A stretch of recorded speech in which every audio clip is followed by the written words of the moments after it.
Fala pessoal, beleza? Mais um fechamento de mercado no ar, meu nome é Rafael. Bom, dia de queda no mercado, né? Uma queda aí de 1,40, retornando para a região dos 125 mil pontos, né? O volume foi um pouquinho melhor do que ontem, mas ainda bem abaixo da média, tá? 125 mil pontos é o ponto mais importante agora no curtíssimo prazo, né? O suporte mais importante. Por quê? Se perder esse patamar, nós vamos por suporte mais importante não, né? Um dos suportes importantes do curto prazo, né? Que foi o último topo rompido, determinado ali pela região dos 122 mil pontos. Então a gente está no suporte intermediário, né? Que se perdido a gente vai abrir esse caminho. Pela tendência de alta principal, né? Pela reação que a gente viu ao teste desse patamar, a expectativa é pela manutenção desse patamar, desses 122 mil pontos, e a grande briga é com 128 mil pontos. Então, por enquanto, né, o cenário de uma recuperação a partir dos 125 mil pontos não foi anulado, em especial com esse volume de queda de hoje. Mas o que está acontecendo, né? Primeiro, né, a gente teve uma correção do mercado norte-americano, acho que subiu 7 dias seguidos, tá? Então, uma correção natural. Petrobras pesou bastante, caindo 4%, né, junto com o petróleo. O petróleo também subiu bem, devolveu um pouquinho, né, então essas questões da OPEP, né, nada definido ainda com relação a se vai ter corte ou não de produção, enfim, né. E o cenário político, né, a gente tem uma, assim, eu posso falar assim, uma tempestade perfeita do cenário político, né, que é denúncia de vacina, rachadinha, governo perdendo, né, primeiro e segundo turno, na situação perdendo o primeiro e segundo turno contra do Lula, enfim, uma tempestade perfeita em cima do governo, né, e aí isso acaba trazendo um estresse maior para o mercado brasileiro, né, para o ativo brasileiro, né, renda variável brasileira. E isso, o dólar está sendo o grande expoente disso, né? Hoje o dólar subindo 2%, né? Mais um dia que teve um desempenho muito melhor que o índice dólar, né? E voltamos para a região dos 5,20, né?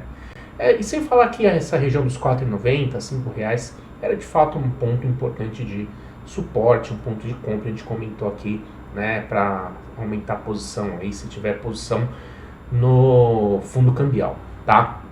Os DIs também aceleraram, mais um dia acelerando, mas não teve uma explosão, né?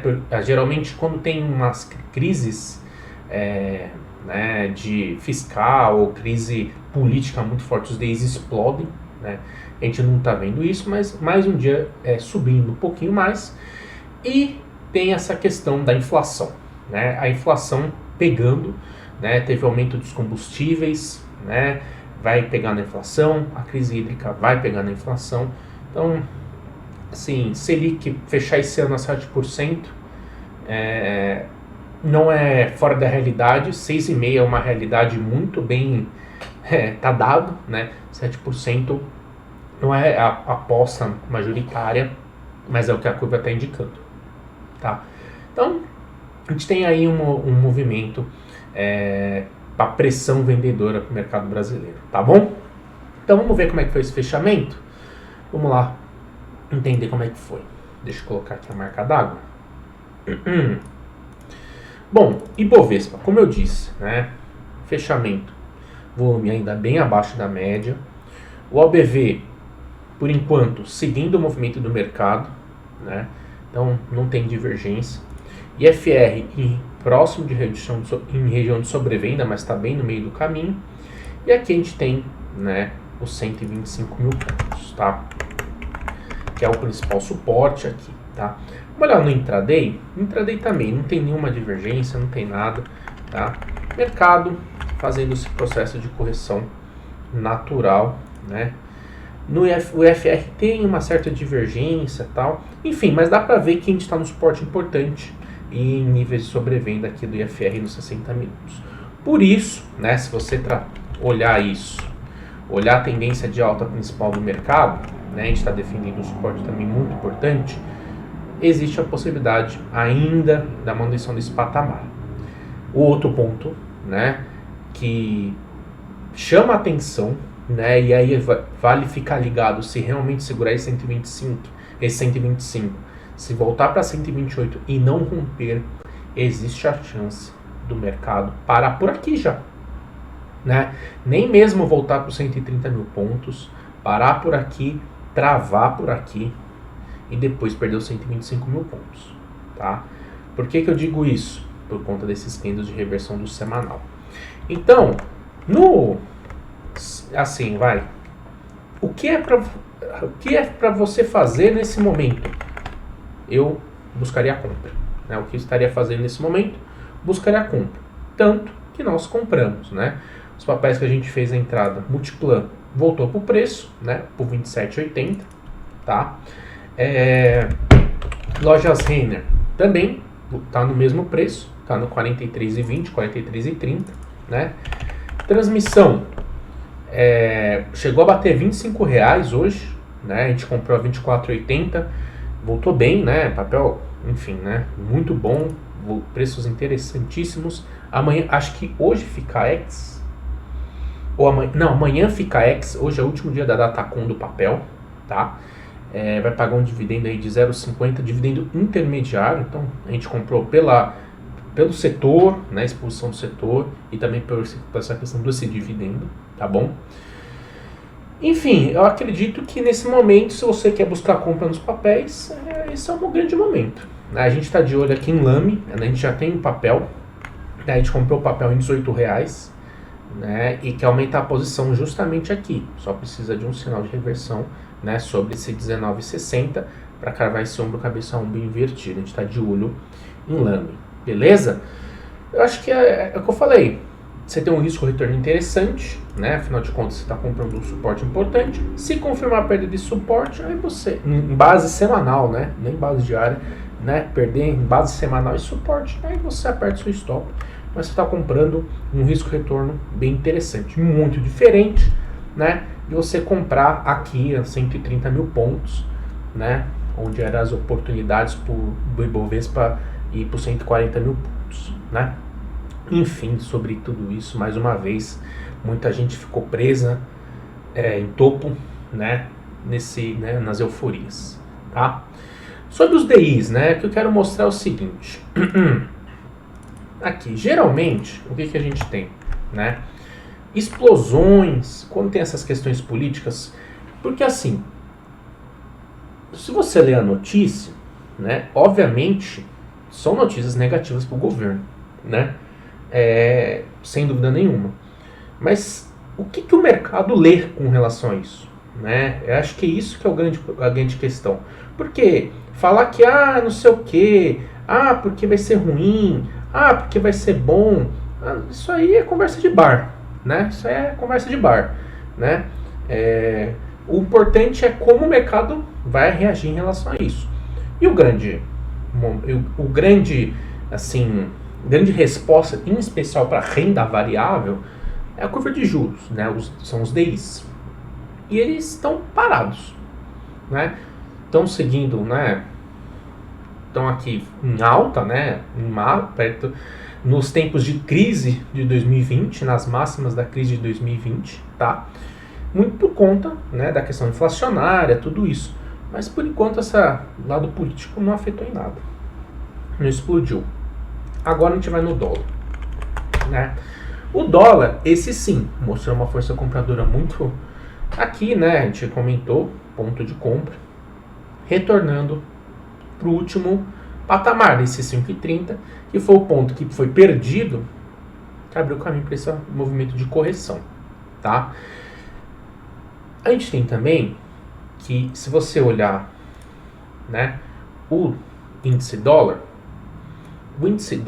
ele está muito forte, né?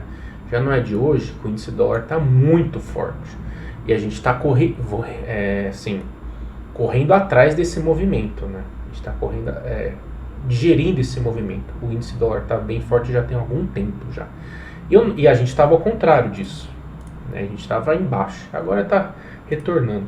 Então, assim, o dólar forte no mundo, né? Essas questões de estresse político também ajudam nesse movimento de alta do dólar, tá? Mas, como eu disse, os DIs estão de lado.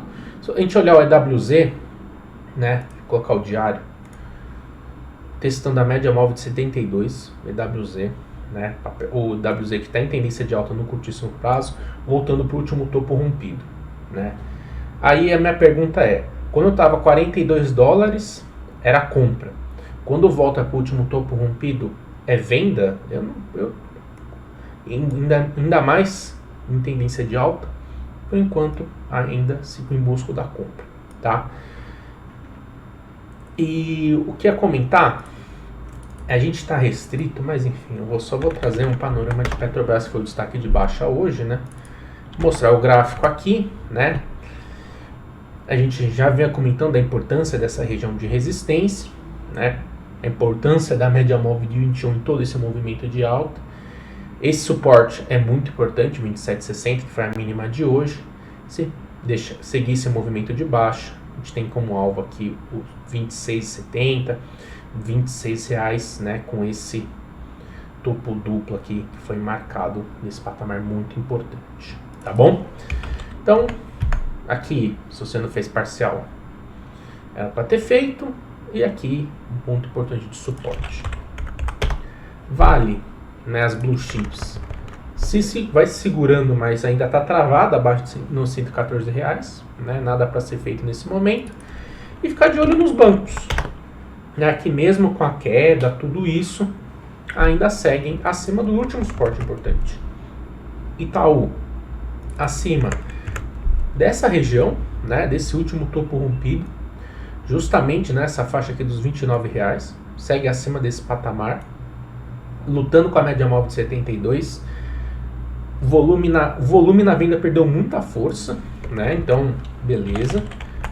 Banco do Brasil também indo para um ponto bastante importante, que é o último topo rompido. Volume na venda sem força alguma.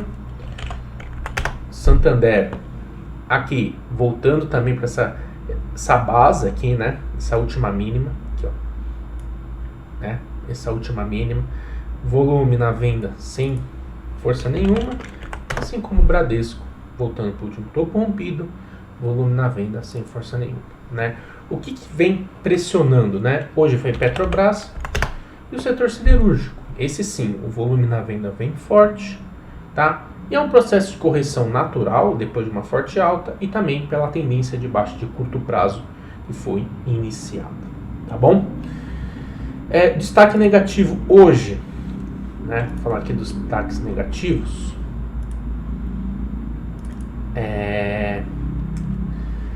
Ânima, né? Que é a questão da SER, que não vai comprar os ativos, né? Então, uma correção aqui. Sim, papel ainda tem tendência de alta principal, tudo, mas se fosse buscar alguma entrada, seria próximo dos R$12, tá? Seria lá próximo dos R$12, beleza? Edux também foi destaque negativo. Esse vale a pena comentar, porque perdeu um suporte muito importante. E aqui, com volume bem acima da média, Então, se deixar para trás, existe a chance de perder essa mínima e voltar para cá, onde pode oferecer uma boa oportunidade de compra. Se você está comprado no papel, seu stop seria deixando para trás essa mínima, ou se voltar para 32,60, 32,30 e não conseguir romper, aí você aperta seu stop para a mínima do candle, tá? Então, esse sim foi um movimento bem forte hoje, tá bom? O que mais que a gente tem que comentar? B3, né? A gente sempre vem comentando sobre B3, papel. Você tem aqui o 15,50, né? Se deixar para trás o 15,50, o papel vai acelerar a tendência, vai acelerar a baixa e vai entrar em tendência de baixa no curto prazo, tá? Vai entrar em tendência de baixa no curto prazo. Mas é aquela questão, para mim isso aqui já meio que morreu, né? Meu papel meio que tá morto, mas se você gosta do papel, o risco retorno tá aí, né? Esse nível dos R$16, 15,50 sua referência de stop loss, beleza, tá? Mas eu não gosto não, acho que se fosse para comprar algo do setor financeiro, buscaria comprar nos bancos, né? E se você gosta de Taesa, tá? Se você gosta de Taesa, dá para observar um negócio bem interessante aqui. um pivô de alta. Onda 1, pivô de alta com gap de alta. Onda 1, vai fazendo uma onda 2. Se superar esse 37,80, tem uma oportunidade de compra para fazer em Taesa, né? Testando as médias, testando a média do 21 do semanal, né? Tá no preço, melhor preço do mundo? Não tá, mas graficamente. Expectativa pela retomada da tendência de alta principal, depois, né, de cair aí 8%. Beleza? Então, mercado fechou no ponto. 125 mil pontos. Vai ser definitivo e ainda espero, ainda sigo com a minha expectativa positiva de retomar a tendência de alta principal. Beleza? Então é isso. Um grande abraço e até mais.